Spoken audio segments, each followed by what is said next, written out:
ये इस्लामाबाद की वो जगह है जहाँ पर मदनी मस्जिद मौजूद थी और यहाँ पर मदरसा भी था, जिसको सीडीए ने 10 और 11 अगस्त को इसको मस्मार किया था, मुनहदम किया था। जिसके बाद इस्लामाबाद में जो उलमा एक्शन कमेटी है उनकी जानिब से एहतजाज किया गया, जबकि जो वज़ीर ममलिकत दाखिला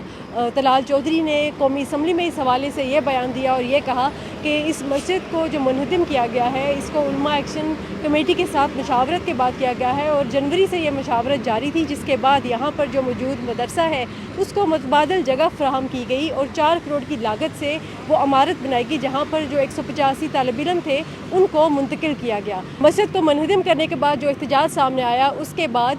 इस्लामाबाद इंतज़ामिया और उलमा एक्शन कमेटी के माबैन मुज़ाकरात हुए और वो मुज़ाकरात गुज़िश्ता रोज़ कामयाब हुए हैं, जिसके तहत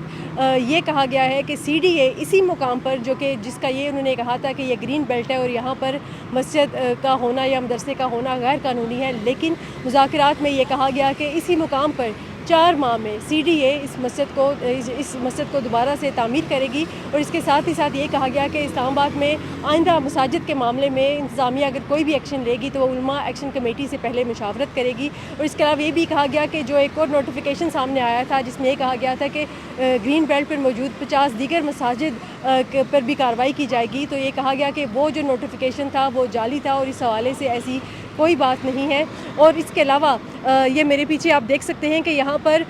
जो सफ़ें बनाई गई हैं, तो ये कहा गया कि चूँकि ये मस्जिद की जगह थी और मस्जिद की तामीर मुकम्मल होने तक यहाँ पर जो नमाज की तरतीब है वो भी बनाई जाएगी।